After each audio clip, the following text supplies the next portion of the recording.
ನಮಸ್ಕಾರ ಭಕ್ತಾದಿಗಳೇ ವೀಕ್ಷಕರೇ, ಇಂದು ನಾವು ಅನಂತ ವಿಶ್ವದ ಅಧಿಪತಿ, ಸೃಷ್ಟಿ, ಸ್ಥಿತಿ, ಲಯಗಳಿಗೆ ಕಾರಣರಾದ ಶ್ರೀ ಮಹಾವಿಷ್ಣುವಿನ ಬಗ್ಗೆ ತಿಳಿದುಕೊಳ್ಳೋಣ. ಅವರ ಬಗ್ಗೆ ಪ್ರತಿ ಹೆಜ್ಜೆಯಲ್ಲೂ ಅದ್ಭುತಗಳು, ಅನಂತ ಲೀಲೆಗಳು ಅಡಗಿವೆ. ವಿಷ್ಣು ಹೇಗೆ ಜನಿಸಿದರು? ಅವರ ವಾಹನ ಯಾವುದು? ಅವರ ಸಹಧರ್ಮಿಣಿ ಯಾರು? ಅವರಿಗೆ ಸಂತಾನವಿದೆಯೇ? ಲೋಕಕಲ್ಯಾಣಕ್ಕಾಗಿ ಅವರು ಧರಿಸಿದ ದಶಾವತಾರಗಳು ಯಾವುವು? ಮತ್ತು ಅವರು ನೆಲೆಸಿರುವ ಪ್ರಸಿದ್ಧ ದೇವಾಲಯಗಳು ಯಾವುವು? ಈ ಎಲ್ಲ ಪ್ರಶ್ನೆಗಳಿಗೆ ಉತ್ತರಗಳು, ಶ್ರೀ ಮಹಾವಿಷ್ಣುವಿನ ಕುರಿತು ಸಂಪೂರ್ಣ, ಆಳವಾದ ಕಥೆಯನ್ನು ಈ ವಿಡಿಯೋದಲ್ಲಿ ತಿಳಿಯೋಣ. ಭಕ್ತಿಮಾರ್ಗದಲ್ಲಿ ಒಂದು ದಿವ್ಯ ಪಯಣಕ್ಕೆ ಸಿದ್ಧರಾಗಿ. ಕಾಲ, ಸ್ಥಳ, ವಸ್ತುಗಳು ಯಾವುದೂ ಅಸ್ತಿತ್ವದಲ್ಲಿ ಇಲ್ಲದ ಆದಿಮ ಕಾಲದಲ್ಲಿ, ಕೇವಲ ಅಂತ್ಯವಿಲ್ಲದ ಮೌನ ಕರಾಳ ಸಾಗರ ಮಾತ್ರವಿತ್ತು.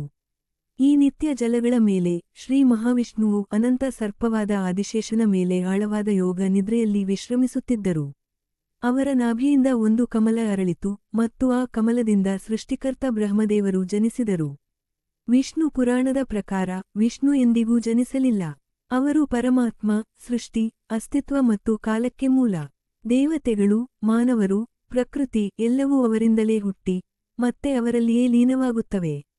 ವಿಷ್ಣು ವಿಶ್ವದ ಕನಸುಗಾರ, ತಮ್ಮ ದಿವ್ಯ ಶಕ್ತಿಯ ಮೂಲಕ ಅದನ್ನು ಸೃಷ್ಟಿಸುವ, ಪಾಲಿಸುವ ಮತ್ತು ಮಾರ್ಗದರ್ಶನ ಮಾಡುವವರು.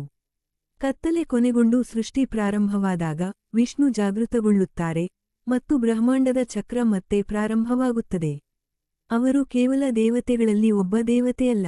ಅವರು ವಾಸ್ತವಕ್ಕೆ ಮೀರಿದ, ನಿತ್ಯವಾದ ಅಸ್ತಿತ್ವ. ವಿಶ್ವದ ಸಂರಕ್ಷಕನಾದ ಶ್ರೀ ಮಹಾವಿಷ್ಣುವು ಆಗಸ ಮತ್ತು ಸಾಗರದಂತೆ ಅನಂತತೆಯನ್ನು ಸಂಕೇತಿಸುವ ಪ್ರಶಾಂತ ನೀಲಿ ಬಣ್ಣದಲ್ಲಿ ಸಾಮಾನ್ಯವಾಗಿ ಕಾಣಿಸುತ್ತಾರೆ.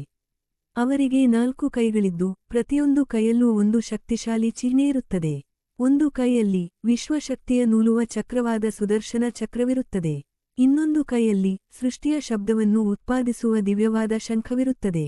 ಅವರ 3ನೇ ಕೈಯಲ್ಲಿ ಶಕ್ತಿ ಮತ್ತು ನ್ಯಾಯದ ಸಂಕೇತವಾದ ಗದೆಯಿರುತ್ತದೆ, ಮತ್ತು 4ನೇ ಕೈಯಲ್ಲಿ ಪವಿತ್ರತೆ ಹಾಗೂ ದಿವ್ಯ ಸೌಂದರ್ಯದ ಚಿಹ್ನೆಯಾದ ಪದ್ಮವಿರುತ್ತದೆ. ವಿಷ್ಣುವು ಅಂತ್ಯವಿಲ್ಲದ ಸಾಗರದ ಮೇಲೆ ತೇಲುವ ಆದಿಶೇಷನ ಅನಂತ ವಲಯಗಳ ಮೇಲೆ ವಿಶ್ರಮಿಸುತ್ತಾನೆ. ವಿಷ್ಣು ಗರುಡನ ಮೇಲೆ ಪ್ರಯಾಣಿಸುತ್ತಾರೆ. ಗರುಡನು ಒಂದು ದೈತ್ಯ ಗಿಡುಗನಂತಹ ದಿವ್ಯ ಪ್ರಾಣಿ.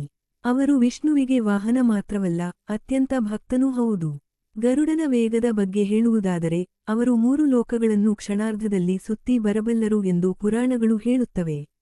ವಿಷ್ಣುವು ಯಾವ ಲೋಕದಲ್ಲಿ ಅವತರಿಸಬೇಕೆಂದರೂ, ಯಾವ ಕಾರ್ಯವನ್ನು ಮಾಡಬೇಕೆಂದರೂ, ಗರುಡನು ಅವರಿಗೆ ಜೊತೆಯಾಗಿರುತ್ತಾನೆ. ವಿಷ್ಣುವಿನ ದಿವ್ಯ ನಿವಾಸ ವೈಕುಂಠ, ಕಾಲಾತೀತವಾದ ಲೋಕ, ಶಾಂತಿಯಿಂದ ಮತ್ತು ದಿವ್ಯಕಾಂತಿಯಿಂದ ತುಂಬಿದೆ. ಅಲ್ಲಿ, ಅವರ ಪಕ್ಕದಲ್ಲಿ, ಯಾವಾಗಲೂ ಲಕ್ಷ್ಮೀದೇವಿ, ಅವರ ಶಾಶ್ವತ ಸಹಧರ್ಮಿಣಿ, ಸಂಪತ್ತು, ಸಮೃದ್ಧಿ ಮತ್ತು ಭಕ್ತಿಗೆ ಅಧಿದೇವತೆಯಾಗಿ ನೆಲೆಸಿರುತ್ತಾರೆ. ಅವರು ಒಟ್ಟಾಗಿ ವಿಶ್ವಕ್ರಮ, ಕರುಣೆ ಮತ್ತು ಸಮೃದ್ಧಿಯ ಸಮತೋಲನವನ್ನು ಪ್ರತಿನಿಧಿಸುತ್ತಾರೆ. ವೈಕುಂಠದ ಜೊತೆಗೆ, ವಿಷ್ಣುವು ಸಾಮಾನ್ಯವಾಗಿ ನೆಲೆಸಿರುವ ಮತ್ತೊಂದು ಸ್ಥಳವೆಂದರೆ ಕ್ಷೀರಸಾಗರ, ಹಾಲಿನ ಸಾಗರ. ಈ ಹಾಲಿನ ಸಾಗರದಲ್ಲಿಯೇ ವಿಷ್ಣುವು ಅನಂತವಾದ, ಸರ್ಪಾಕಾರದ ಆದಿಶೇಷನ ಮೇಲೆ ಮಲಗಿ, ಯೋಗನಿದ್ರೆಯಲ್ಲಿರುತ್ತಾರೆ. ಅವರ ಪಾದಗಳನ್ನು ಲಕ್ಷ್ಮೀದೇವಿ ಒತ್ತುವುದೂ ಇರುತ್ತದೆ. ಶ್ರೀ ಮಹಾವಿಷ್ಣುವಿನ ಪತ್ನಿ, ಐಶ್ವರ್ಯ, ಶೋಭೆ, ಸಂಪತ್ತು ಮತ್ತು ಅದೃಷ್ಟಕ್ಕೆ ಅಧಿದೇವತೆಯಾದ ಲಕ್ಷ್ಮೀದೇವಿ. ಇವರಿರುವರ ದಾಂಪತ್ಯವು ಅನ್ಯೋನ್ಯತೆ ಮತ್ತು ಪೂರ್ಣತೆಗೆ ಪ್ರತೀಕವಾಗಿದೆ. ಲಕ್ಷ್ಮೀದೇವಿಯ ಆವಿರ್ಭವದ ಕುರಿತು ಪುರಾಣಗಳಲ್ಲಿ ಸುಂದರವಾದ ಕಥೆಯಿದೆ. ದೇವತೆಗಳು ಮತ್ತು ರಾಕ್ಷಸರ ನಡುವೆ ಅಮೃತಕ್ಕಾಗಿ ನಡೆದ ಕ್ಷೀರಸಾಗರ ಮಂಥನದ ಸಮಯದಲ್ಲಿ ಅನೇಕ ದಿವ್ಯ ವಸ್ತುಗಳು ಸಾಗರದಿಂದ ಉದ್ಭವಿಸಿದವು. ಅವುಗಳಲ್ಲಿ ಒಂದು ದಿವ್ಯವಾದ, ತೇಜಸ್ಸಿನಿಂದ ಪ್ರಕಾಶಿಸುತ್ತಾ, ಕಮಲದಿಂದ ಉದ್ಭವಿಸಿದ ಲಕ್ಷ್ಮೀದೇವಿ. ಅವರು ಅಸಾಧಾರಣ ಸೌಂದರ್ಯದಿಂದ, ತೇಜಸ್ಸಿನಿಂದ ಪ್ರಕಾಶಿಸುತ್ತಾ, ಕೈಯಲ್ಲಿ ಕಮಲ, ಧನ ಕಲಶವನ್ನು ಹೊಂದಿದ್ದರು. ಲಕ್ಷ್ಮೀದೇವಿ ಸ್ವತಃ ವಿಷ್ಣುವನ್ನು ತಮ್ಮ ಪತಿಯಾಗಿ ಆರಿಸಿಕೊಂಡರು. ಅಂದಿನಿಂದ, ಲಕ್ಷ್ಮೀದೇವಿ ವಿಷ್ಣುವಿನೊಂದಿಗೆ ವೈಕುಂಠದಲ್ಲಿ ವಾಸಿಸುತ್ತಾ, ಲೋಕಕಲ್ಯಾಣಕ್ಕೆ ಮತ್ತು ಐಶ್ವರ್ಯ ಪ್ರದಾನಕ್ಕೆ ನೆರವಾಗುತ್ತಾರೆ. ಶ್ರೀ ಮಹಾವಿಷ್ಣುವಿಗೆ ನೇರವಾಗಿ ಸಂತಾನದ ಬಗ್ಗೆ ಪುರಾಣಗಳಲ್ಲಿ ಹೆಚ್ಚು ಪ್ರಸ್ತಾಪಗಳಿಲ್ಲ. ಅವರು ಸೃಷ್ಟಿಗೆ ಮೂಲವಾದ್ದರಿಂದ, ಸಕಲ ಜೀವಕೋಟಿಯನ್ನು ತಮ್ಮ ಸಂತಾನವೆಂದೇ ಭಾವಿಸುತ್ತಾರೆ. ಆದರೆ, ಅವರ ಅವತಾರಗಳಲ್ಲಿ ಕೆಲವರಿಗೆ ಸಂತಾನವಿತ್ತು ಎಂದು ಹೇಳಲಾಗುತ್ತದೆ. ಪ್ರೀತಿ ಮತ್ತು ಬಯಕೆಗಳಿಗೆ ಅಧಿಪತಿಯಾದ ಮನ್ಮಥನು, ವಿಷ್ಣು ಮತ್ತು ಲಕ್ಷ್ಮೀದೇವಿಯಿಂದ ಜನಿಸಿದನೆಂದು ಕೆಲವು ಕಥೆಗಳು ಹೇಳುತ್ತವೆ. ಶ್ರೀಕೃಷ್ಣನಾಗಿ ಅವತರಿಸಿದಾಗ, ಅವರಿಗೆ ಅನೇಕ ಸಂತಾನವಿದ್ದಿತು ಎಂದು ಮಹಾಭಾರತದಲ್ಲಿ ಉಲ್ಲೇಖಿಸಲಾಗಿದೆ. ಅವರಲ್ಲಿ ಮುಖ್ಯರಾದವರು ಪ್ರದ್ಯುಮ್ನ ಮತ್ತು ಅನಿರುದ್ಧ. ಶ್ರೀ ಮಹಾವಿಷ್ಣುವಿನ ಬಗ್ಗೆ ಮೊದಲು ಋಗ್ವೇದದಲ್ಲಿ ಅತ್ಯಂತ ಪ್ರಾಚೀನ ಹಿಂದೂ ಗ್ರಂಥದಲ್ಲಿ ಉಲ್ಲೇಖಿಸಲಾಗಿದೆ. ಆದರೆ ಆ ದಿನಗಳಲ್ಲಿ ವಿಷ್ಣು ಪ್ರಮುಖ ದೇವರಾಗಿರಲಿಲ್ಲ. ಅವರು ಇಂದ್ರನ ಸಹಾಯಕರಾಗಿ ವಿಶ್ವದಾದ್ಯಂತ ತಮ್ಮ 3 ದೊಡ್ಡ ಹೆಜ್ಜೆಗಳನ್ನು ಇಡುವ ಮೂಲಕ ಪ್ರಸಿದ್ಧರಾಗಿದ್ದರು. ಇದು ನಂತರ ಅವರ ವಾಮನ ಅವತಾರದ ಕಥೆಯಾಗಿ ಮಾರ್ಪಟ್ಟಿತು, ಅಲ್ಲಿ ಅವರು ಜಗತ್ತನ್ನು 3 ಹೆಜ್ಜೆಗಳಲ್ಲಿ ಎಳೆದರು. ಕಾಲಾನಂತರದಲ್ಲಿ ಉಪನಿಷತ್ ಮತ್ತು ಪುರಾಣಗಳ ಅವಧಿಯಲ್ಲಿ ವಿಷ್ಣುವಿನ ಪಾತ್ರ ವಿಸ್ತರಿಸಿತು. ಮಹಾಭಾರತ ಮತ್ತು ಭಗವದ್ಗೀತೆಯಲ್ಲಿ ಅವರು ಮುಖ್ಯವಾಗಿ ಕೃಷ್ಣನ ಅವತಾರದಲ್ಲಿ ಸರ್ವೋಚ್ಚ ದೈವಿಕ ಶಕ್ತಿಯಾಗಿ ಹೊರಹೊಮ್ಮಿದರು. ವೈಷ್ಣವ ಧರ್ಮ ಹಿಂದೂ ಆರಾಧನೆಯ ಒಂದು ಪ್ರಮುಖ ಭಾಗವಾಗಿ ಬೆಳೆದಂತೆ ವಿಷ್ಣುವಿನ ಬಗೆಗಿನ ಭಕ್ತಿ ವ್ಯಾಪಕವಾಗಿ ಹರಡಿತು. ರಾಮ ಮತ್ತು ಕೃಷ್ಣನಂತಹ ಅವರ ಅವತಾರಗಳ ಮೂಲಕ ಜನರು ಅವರನ್ನು ವಿಶ್ವದ ಸಂರಕ್ಷಕನಾಗಿ ನೋಡಲು ಪ್ರಾರಂಭಿಸಿದರು. ಅವರ ಶಾಂತಿಯುತ ಮತ್ತು ಪ್ರೀತಿಯ ಸ್ವಭಾವವು ಅನೇಕ ಜನರನ್ನು ಅವರನ್ನು ಆರಾಧಿಸಲು ಪ್ರೇರೇಪಿಸಿತು. ಹೀಗೆ ಶ್ರೀ ಮಹಾವಿಷ್ಣುವು ಇಂದು ಹಿಂದೂ ಧರ್ಮದಲ್ಲಿ ಅತ್ಯಂತ ಪ್ರೀತಿಪಾತ್ರ ಮತ್ತು ಪೂಜಿಸಲ್ಪಡುವ ದೇವರುಗಳಲ್ಲಿ ಒಬ್ಬರಾದರು. ಹಿಂದೂ ನಂಬಿಕೆಯ ಪ್ರಕಾರ ಶ್ರೀ ಮಹಾವಿಷ್ಣುವು ವಿಶ್ವದ ಸಂರಕ್ಷಕ. ದುಷ್ಟತನವು ಪ್ರಬಲವಾಗಿ ಧರ್ಮ, ಸತ್ಯ ಮತ್ತು ಸಜ್ಜನತೆಯ ಮಾರ್ಗವು ಕ್ಷೀಣಿಸಲು ಪ್ರಾರಂಭಿಸಿದಾಗ ವಿಷ್ಣು ಸಮತೋಲನವನ್ನು ಪುನಃಸ್ಥಾಪಿಸಲು ಒಂದು ಅವತಾರ ಅಥವಾ ಭೌತಿಕ ರೂಪವನ್ನು ತೆಗೆದುಕೊಳ್ಳುತ್ತಾರೆ. ಅವರು ಏಕೆ ಪದೇ ಪದೇ ಭೂಮಿಗೆ ಬರುತ್ತಾರೆ ಎಂಬುದನ್ನು ವಿವರಿಸುವ ಪ್ರಾಚೀನ ಶಾಪದ ಕಥೆಯೂ ಇದೆ. ಪ್ರಾಚೀನ ಕಾಲದಲ್ಲಿ ದೇವತೆಗಳು ಮತ್ತು ಅಸುರರ ನಡುವೆ ತೀವ್ರ ಘರ್ಷಣೆ ನಡೆಯಿತು. ಅಸುರರಿಗೆ ಶುಕ್ರಾಚಾರ್ಯ ಎಂಬ ಶಕ್ತಿಶಾಲಿ ಗುರುಗಳಿದ್ದರು. ಇವರು ಭೃಗು ಮಹರ್ಷಿ ಮತ್ತು ಅವರ ಪತ್ನಿ ಕಾವ್ಯಮಾತೆಯ ಪುತ್ರರು. ಅಸುರರಿಗೆ ಗೆಲುವು ತಂದುಕೊಡಲು ಶುಕ್ರಾಚಾರ್ಯರು ಶಿವನಿಂದ ಮೃತಸಂಜೀವಿನಿ ಎಂಬ ದಿವ್ಯ ಮಂತ್ರವನ್ನು ಪಡೆಯಲು ತೀವ್ರ ತಪಸ್ಸನ್ನು ಪ್ರಾರಂಭಿಸಿದರು. ಇದು ಮರಣ ಹೊಂದಿದವರನ್ನು ಮತ್ತೆ ಜೀವಂತಗೊಳಿಸುವ ಶಕ್ತಿಯನ್ನು ಹೊಂದಿತ್ತು. ಶುಕ್ರಾಚಾರ್ಯರು ಧ್ಯಾನ ಮಾಡುತ್ತಿರುವಾಗ ಅವರು ಅಸುರರನ್ನು ತಮ್ಮ ತಂದೆ ಭೃಗು ಅವರ ಆಶ್ರಮದಲ್ಲಿ ಅಡಗಿಕೊಳ್ಳಲು ಸೂಚಿಸಿದರು. ದೇವತೆಗಳು ತಮ್ಮ ಶತ್ರುಗಳು ರಕ್ಷಣೆಯಿಲ್ಲದೆ ಇರುವುದನ್ನು ನೋಡಿ ಅನಿರೀಕ್ಷಿತ ದಾಳಿ ಮಾಡಿದರು. ಭೃಗು ಮಹರ್ಷಿ ದೂರವಿದ್ದಾಗ ಅಸುರರು ಸಹಾಯಕ್ಕಾಗಿ ತಮ್ಮ ತಾಯಿ ಕಾವ್ಯಮಾತೆಯ ಬಳಿಗೆ ಓಡಿದರು. ಅವರು ತಮ್ಮ ಆಧ್ಯಾತ್ಮಿಕ ಶಕ್ತಿಯನ್ನು ಬಳಸಿ ದೇವೇಂದ್ರನನ್ನು ನಿಶ್ಚಲಗೊಳಿಸಿದರು. ಆತಂಕಗೊಂಡ ದೇವತೆಗಳು ಸಹಾಯಕ್ಕಾಗಿ ವಿಷ್ಣುವನ್ನು ಪ್ರಾರ್ಥಿಸಿದರು. ವಿಷ್ಣು ಇಂದ್ರನನ್ನು ರಕ್ಷಿಸಲು ಅವನ ದೇಹವನ್ನು ಪ್ರವೇಶಿಸಿದರು, ಆದರೆ ಕಾವ್ಯಮಾತೆಯು ಎಲ್ಲರನ್ನೂ ನಾಶಪಡಿಸುವುದಾಗಿ ಬೆದರಿಸಿದಳು. ಇಂದ್ರನನ್ನು ಉಳಿಸಲು ವಿಷ್ಣು ತಮ್ಮ ದಿವ್ಯ ಆಯುಧವಾದ ಸುದರ್ಶನ ಚಕ್ರವನ್ನು ಬಳಸಿ ಕಾವ್ಯಮಾತೆಯ ತಲೆಯನ್ನು ಕತ್ತರಿಸಿದರು. ಭೃಗು ಮಹರ್ಷಿ ಹಿಂತಿರುಗಿ ಬಂದು ನಡೆದದ್ದನ್ನು ನೋಡಿದಾಗ ಅವರು ತೀವ್ರವಾಗಿ ದುಃಖಿತರಾದರು. ವಿಷ್ಣುವು ಒಬ್ಬ ಸ್ತ್ರೀಯನ್ನು ಕೊಂದಿದ್ದಕ್ಕಾಗಿ ಕ್ರೋಧಗೊಂಡು ಅವರು ಶ್ರೀ ಮಹಾವಿಷ್ಣುವಿಗೆ ಭೂಮಿಯ ಮೇಲೆ ಅನೇಕ ಜನ್ಮಗಳನ್ನು ತೆಗೆದುಕೊಂಡು ಮಾನವರಂತೆ ಜನನ ಮರಣದ ನೋವನ್ನು ಅನುಭವಿಸಬೇಕೆಂದು ಶಾಪವಿತ್ತರು. ಭೃಗು ನಂತರ ತಮ್ಮ ಪತ್ನಿಯನ್ನು ಪವಿತ್ರ ಜಲದಿಂದ ಮತ್ತೆ ಜೀವಂತಗೊಳಿಸಿದರು. ಅವರ ಕೋಪ ಕಡಿಮೆಯಾಗಲಿಲ್ಲ. ಈ ಶಕ್ತಿಶಾಲಿ ಶಾಪದ ಕಾರಣದಿಂದಲೇ ಶ್ರೀ ಮಹಾವಿಷ್ಣುವು ಭೂಮಿಯ ಮೇಲೆ ಅನೇಕ ಅವತಾರಗಳನ್ನು ತೆಗೆದುಕೊಂಡರು ಮತ್ತು ಪ್ರತಿ ಅವತಾರವೂ ಧರ್ಮವನ್ನು ರಕ್ಷಿಸುವಲ್ಲಿ, ದುಷ್ಟತನವನ್ನು ಸೋಲಿಸುವಲ್ಲಿ ಪ್ರಮುಖ ಪಾತ್ರ ವಹಿಸಿ ಮುಂದಿನ ಪೀಳಿಗೆಗೆ ಆಧ್ಯಾತ್ಮಿಕ ಮಾರ್ಗವನ್ನು ಸುಗಮಗೊಳಿಸಿತು. ವಿಷ್ಣುವಿನ ಪ್ರತಿ ಅವತಾರದಲ್ಲಿ ಲಕ್ಷ್ಮೀದೇವಿಯವರ ಪ್ರಯಾಣದಲ್ಲಿ ಅವರನ್ನು ಅನುಸರಿಸಲು ಒಂದು ರೂಪವನ್ನು ತೆಗೆದುಕೊಂಡರು ಎಂದು ನಂಬಲಾಗಿದೆ. ಅವರು ಭೂಮಿದೇವಿಯಾಗಿ, ಸೀತೆಯಾಗಿ, ರಾಧೆಯಾಗಿ ಅವತರಿಸಿದರು. ಶ್ರೀ ಮಹಾವಿಷ್ಣುವು ಅನೇಕ ಅವತಾರಗಳನ್ನು ತೆಗೆದುಕೊಂಡರು ಎಂದು ನಂಬಲಾಗಿದೆಯಾದರೂ ಅವರ 10 ಅವತಾರಗಳು ಸಾಮಾನ್ಯವಾಗಿ ದಶಾವತಾರಗಳು ಎಂದು ಪ್ರಸಿದ್ಧವಾಗಿವೆ. ಮತ್ಸ್ಯಾವತಾರ ಸೃಷ್ಟಿಯ ಆರಂಭದಲ್ಲಿ ಒಂದು ದೊಡ್ಡ ಪ್ರವಾಹವು ಜಗತ್ತನ್ನು ಮುಳುಗಿಸುವ ಬೆದರಿಕೆ ಹಾಕಿದಾಗ ವಿಷ್ಣುವು ಮತ್ಸ್ಯರೂಪದಲ್ಲಿ ಕಾಣಿಸಿಕೊಂಡು ಮಾನವಕುಲವನ್ನು ಮತ್ತು ಪವಿತ್ರ ಗ್ರಂಥಗಳನ್ನು ರಕ್ಷಿಸಿದರು. ಅವರು ಮನು ರಾಜನ ದೋಣಿಯನ್ನು ಮಾರ್ಗದರ್ಶಿಸಿ ನೋಹ್ನ ಆರ್ಕ್ ಕಥೆಯಂತೆ ವಿನಾಶದಿಂದ ಜೀವವನ್ನು ಉಳಿಸಿದರು. ಕೂರ್ಮಾವತಾರ ದೇವತೆಗಳು ಮತ್ತು ರಾಕ್ಷಸರು ಅಮರತ್ವದ ಅಮೃತವನ್ನು ಹುಡುಕಲು ಸಾಗರ ಮಂಥನ ಮಾಡಿದಾಗ ಅವರು ಬಳಸಿದ ಪರ್ವತವು ಮುಳುಗಲು ಪ್ರಾರಂಭಿಸಿತು. ವಿಷ್ಣುವು ಕೂರ್ಮರೂಪವನ್ನು ಧರಿಸಿ ಪರ್ವತವನ್ನು ತನ್ನ ಬೆನ್ನ ಮೇಲೆ ಹೊತ್ತು 2 ಕಡೆಗಳು ವಿಶ್ವ ಮಂಥನವನ್ನು ಮುಂದುವರಿಸಲು ಸಹಾಯ ಮಾಡಿದರು. ವರಾಹಾವತಾರ ಹಿರಣ್ಯಾಕ್ಷ ಎಂಬ ರಾಕ್ಷಸನು ಭೂಮಿಯನ್ನು ಬ್ರಹ್ಮಾಂಡದ ಸಾಗರಕ್ಕೆ ಎಳೆದೊಯ್ದನು. ಅದನ್ನು ಉಳಿಸಲು ವಿಷ್ಣುವು ವರಾಹ ರೂಪವನ್ನು ಪಡೆದರು. ಅವರು ರಾಕ್ಷಸನೊಂದಿಗೆ ಹೋರಾಡಿ ಭೂಮಿಯನ್ನು ರಕ್ಷಿಸಿ ತಮ್ಮ ದಂತಗಳನ್ನು ಬಳಸಿ ಅದನ್ನು ಮತ್ತೆ ಬಾಹ್ಯಾಕಾಶಕ್ಕೆ ಎತ್ತಿದರು. ನರಸಿಂಹಾವತಾರ ರಾಕ್ಷಸ ಹಿರಣ್ಯಕಶಿಪು ಅಮರನಾಗಲು ಪ್ರಯತ್ನಿಸಿ ಭಕ್ತರನ್ನು ಹಿಂಸಿಸಿದಾಗ ವಿಷ್ಣುವು ನರಸಿಂಹ ಅರ್ಧ ಮಾನವ ಅರ್ಧ ಸಿಂಹ ರೂಪದಲ್ಲಿ ಕಾಣಿಸಿಕೊಂಡು ನಾಟಕೀಯವಾಗಿ ಅವನನ್ನು ನಾಶಪಡಿಸಿದರು. ಅವನನ್ನು ಮನುಷ್ಯನಿಂದಾಗಲಿ ಮೃಗದಿಂದಾಗಲಿ ಹಗಲಿನಲ್ಲಾಗಲಿ ರಾತ್ರಿಯಲ್ಲಾಗಲಿ ಯಾವುದೇ ಆಯುಧದಿಂದಾಗಲಿ ನಾಶಪಡಿಸಲಿಲ್ಲ, ಆದರೆ ಸಂಧ್ಯಾ ಸಮಯದಲ್ಲಿ ಅವನ ಮನೆಯ ಹೊಸ್ತಿಲಲ್ಲಿ ತಮ್ಮ ಉಗುರುಗಳಿಂದ ನಾಶಪಡಿಸಿದರು. ವಾಮನ ಅವತಾರ. ಶಕ್ತಿಶಾಲಿ ರಾಕ್ಷಸ ರಾಜ ಬಲಿಯನ್ನು ನಮ್ರಗೊಳಿಸಲು ವಿಷ್ಣುವು ವಾಮನ ಎಂಬ ಸಣ್ಣ ಬ್ರಾಹ್ಮಣ ಹುಡುಗನಾಗಿ ಬಂದರು. ಅವರು 3 ಹೆಜ್ಜೆಗಳಷ್ಟು ಭೂಮಿಯನ್ನು ಕೇಳಿದರು, ನಂತರ ದೈತ್ಯಾಕಾರವಾಗಿ ಬೆಳೆದು 2 ಹೆಜ್ಜೆಗಳಲ್ಲಿ ಇಡೀ ವಿಶ್ವವನ್ನು ಆವರಿಸಿದರು. 3ನೇ ಹೆಜ್ಜೆಯಿಂದ ಅವರು ಬಲಿಯನ್ನು ಶಿಕ್ಷೆಯಾಗಿ ಅಲ್ಲ, ಆಶೀರ್ವಾದವಾಗಿ ಸೌಮ್ಯವಾಗಿ ಪಾತಾಳ ಲೋಕಕ್ಕೆ ನೂಕಿದರು. ಪರಶುರಾಮಾವತಾರ. ಕೊಡಲಿಯೊಂದಿಗೆ ಉಗ್ರ ಬ್ರಾಹ್ಮಣನಾಗಿ ಜನಿಸಿದ ಪರಶುರಾಮರು ನಿರಂಕುಶರಾಗಿದ್ದ ದುಷ್ಟ ಕ್ಷತ್ರಿಯ ಆಡಳಿತಗಾರರನ್ನು ನಾಶಪಡಿಸಿದರು. ಒಬ್ಬ ಯೋಧನಾಗಿದ್ದರು, ಅವರು ಋಷಿಯಂತೆ ಜೀವಿಸಿದರು ಮತ್ತು ಇನ್ನೂ ಆಳವಾದ ಧ್ಯಾನದಲ್ಲಿ ಜೀವಿಸುತ್ತಿದ್ದಾರೆ ಎಂದು ನಂಬಲಾಗಿದೆ. ರಾಮಾವತಾರ. ತಮ್ಮ 7ನೇ ಅವತಾರದಲ್ಲಿ ಅವರು ಅಯೋಧ್ಯೆಯ ರಾಜಕುಮಾರ ರಾಮ. ಶ್ರೀರಾಮನು ಅತ್ಯಂತ ಪ್ರೀತಿಪಾತ್ರ ಅವತಾರಗಳಲ್ಲಿ ಒಬ್ಬರು. ಮಹಾಕಾವ್ಯ ರಾಮಾಯಣದಲ್ಲಿ ಜನಿಸಿದ ಅವರು ಆದರ್ಶ ರಾಜ, ಪತಿ ಮತ್ತು ಯೋಧ. ಭಕ್ತಿ ಮತ್ತು ಮೌಲ್ಯಗಳೊಂದಿಗೆ ಅವರು ರಾಕ್ಷಸ ರಾಜ ರಾವಣನನ್ನು ಸೋಲಿಸಿ ಜಗತ್ತಿಗೆ ನ್ಯಾಯವನ್ನು ತಂದರು. ಕೃಷ್ಣಾವತಾರ. ಮಹಾಭಾರತದಿಂದ ತಮ್ಮ 8ನೇ ಅವತಾರದಲ್ಲಿ ಕೃಷ್ಣನಾಗಿ ಅವರು ತಮ್ಮ ಬಾಲ್ಯದ ತುಂಟತನಗಳಿಗೆ, ರಾಧೆಯ ಮೇಲಿನ ಪ್ರೀತಿಗೆ ಮತ್ತು ಭಗವದ್ಗೀತೆಯಲ್ಲಿ ಅರ್ಜುನನ ಮಾರ್ಗದರ್ಶಿಯಾಗಿ ಪ್ರಸಿದ್ಧರಾಗಿದ್ದಾರೆ. ಅವರು ಕುರುಕ್ಷೇತ್ರ ಯುದ್ಧದ ಸಮಯದಲ್ಲಿ ಧರ್ಮವನ್ನು ಸ್ಥಾಪಿಸಲು ಸಹಾಯ ಮಾಡಿದ ಒಬ್ಬ ಮಾಸ್ಟರ್ ತಂತ್ರಜ್ಞ. ಬುದ್ಧಾವತಾರ. ಸಾಮಾನ್ಯವಾಗಿ ಚರ್ಚಿಸಲಾಗುವ ಜ್ಞಾನೋದಯ ಪಡೆದ ಬುದ್ಧನನ್ನೂ ಸಹ ವಿಷ್ಣುವಿನ 9ನೇ ಅವತಾರವೆಂದು ಪರಿಗಣಿಸಲಾಗುತ್ತದೆ.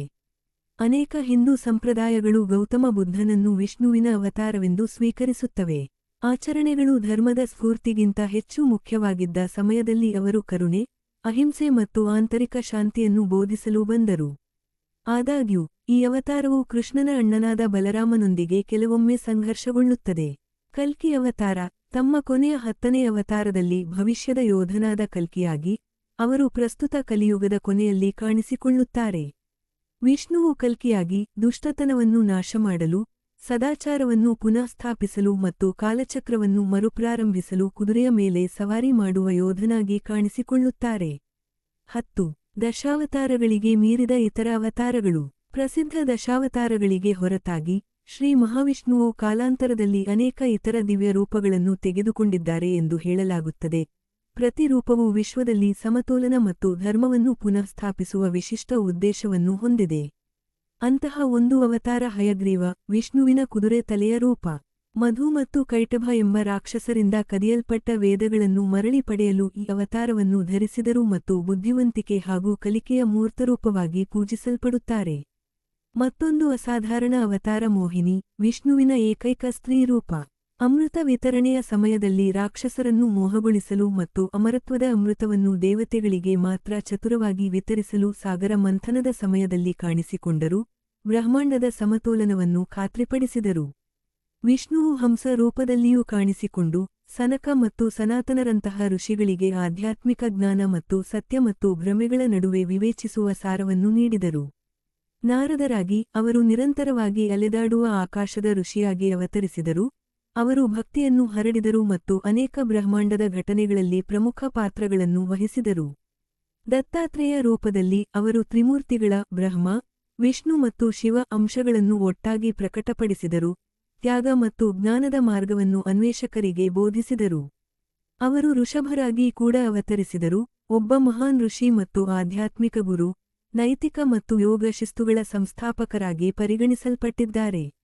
ಯಜ್ಞರಾಗಿ ಅವರು ತ್ಯಾಗದ ಅಗ್ನಿಯ ತತ್ವವನ್ನು ಮೂರ್ತೀಕರಿಸಿದರು ಮತ್ತು ಹಿಂದಿನ ಯುಗದಲ್ಲಿ ಇಂದ್ರನ ಪಾತ್ರವನ್ನು ವಹಿಸಿದರು, ದೈವಿಕ ಕ್ರಮವನ್ನು ಖಾತ್ರಿಪಡಿಸಿದರು.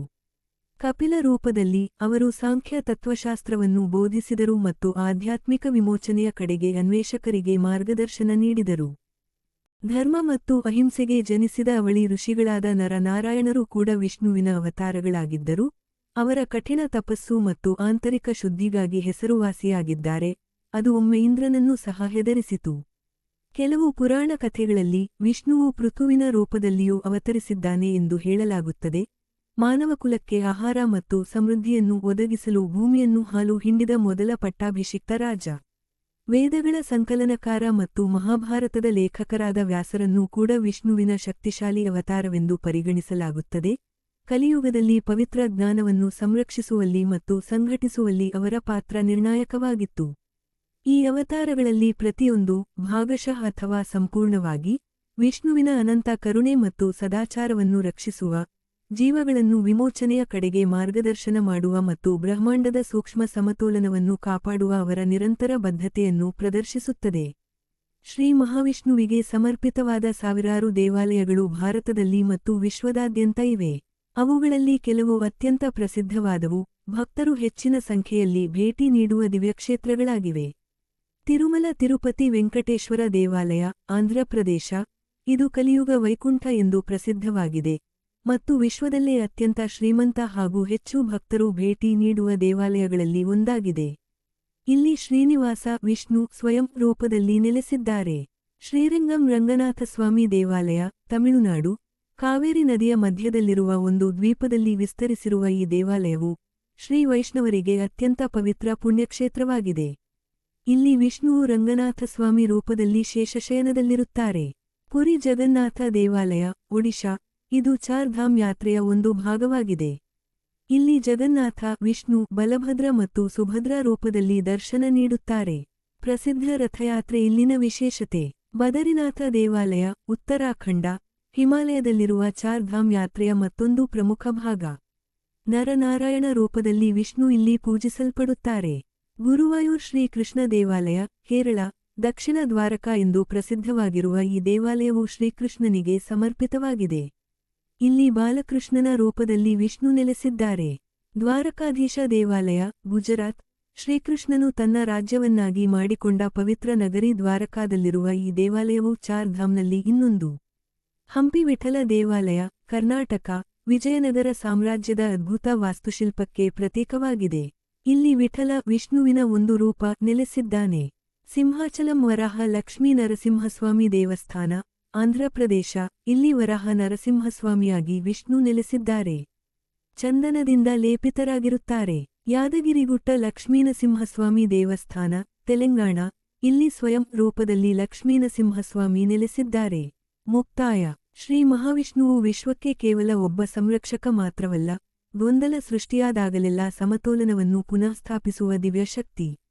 ರಾಮನಿಂದ ಕೃಷ್ಣನವರೆಗೆ ಅವರ ಅನೇಕ ಅವತಾರಗಳ ಮೂಲಕ ಸತ್ಯ, ಕರ್ತವ್ಯ ಮತ್ತು ಕರುಣೆ ಯಾವಾಗಲೂ ಮೇಲುಗೈ ಸಾಧಿಸುತ್ತವೆ ಎಂದು ಅವರು ನಮಗೆ ನೆನಪಿಸುತ್ತಾರೆ. ಲಕ್ಷ್ಮೀದೇವಿಯು ಅವರ ಪಕ್ಕದಲ್ಲಿರುವಾಗ ವಿಷ್ಣುವು ಸಮೃದ್ಧಿ ಮತ್ತು ರಕ್ಷಣೆಯ ಶಾಶ್ವತ ಬಂಧವನ್ನು ಪ್ರತಿನಿಧಿಸುತ್ತಾರೆ. ಅವರ ಕಥೆಗಳು ಕೇವಲ ಪುರಾಣಗಳಲ್ಲ, ಅವು ಇಂದಿಗೂ ಲಕ್ಷಾಂತರ ಜನರಿಗೆ ಮಾರ್ಗದರ್ಶನ ನೀಡುವ ಕಾಲಾತೀತ ಪಾಠಗಳಾಗಿವೆ. ಈ ವಿಡಿಯೋ ನಿಮಗೆ ಇಷ್ಟವಾಗಿದೆ ಎಂದು ಮತ್ತು ಶ್ರೀ ಮಹಾವಿಷ್ಣುವಿನ ಬಗ್ಗೆ ನೀವು ತಿಳಿದುಕೊಳ್ಳಬೇಕಾದ ಎಲ್ಲವೂ ಸಿಕ್ಕಿದೆ ಎಂದು ಆಶಿಸುತ್ತೇವೆ. ನಿಮಗೆ ಈ ವಿಷಯಗಳ ಬಗ್ಗೆ ಏನಾದರೂ ಸಂದೇಹಗಳಿದ್ದರೆ ಅಥವಾ ನೀವು ಬೇರೆ ಯಾವುದೇ ದೇವರ ಬಗ್ಗೆ ತಿಳಿದುಕೊಳ್ಳಲು ಬಯಸಿದರೆ ದಯವಿಟ್ಟು ಕಾಮೆಂಟ್ಗಳಲ್ಲಿ ತಿಳಿಸಿ. ನಿಮ್ಮ ಅಭಿಪ್ರಾಯಗಳನ್ನು ಹಂಚಿಕೊಳ್ಳಿ. ಈ ವಿಡಿಯೋ ಇಷ್ಟವಾದರೆ ಲೈಕ್ ಮಾಡಿ, ಶೇರ್ ಮಾಡಿ ಮತ್ತು ನಮ್ಮ ಚಾನೆಲ್ಗೆ ಸಬ್ಸ್ಕ್ರೈಬ್ ಮಾಡಿ. ಜೈ ಶ್ರೀಮನ್ನಾರಾಯಣ.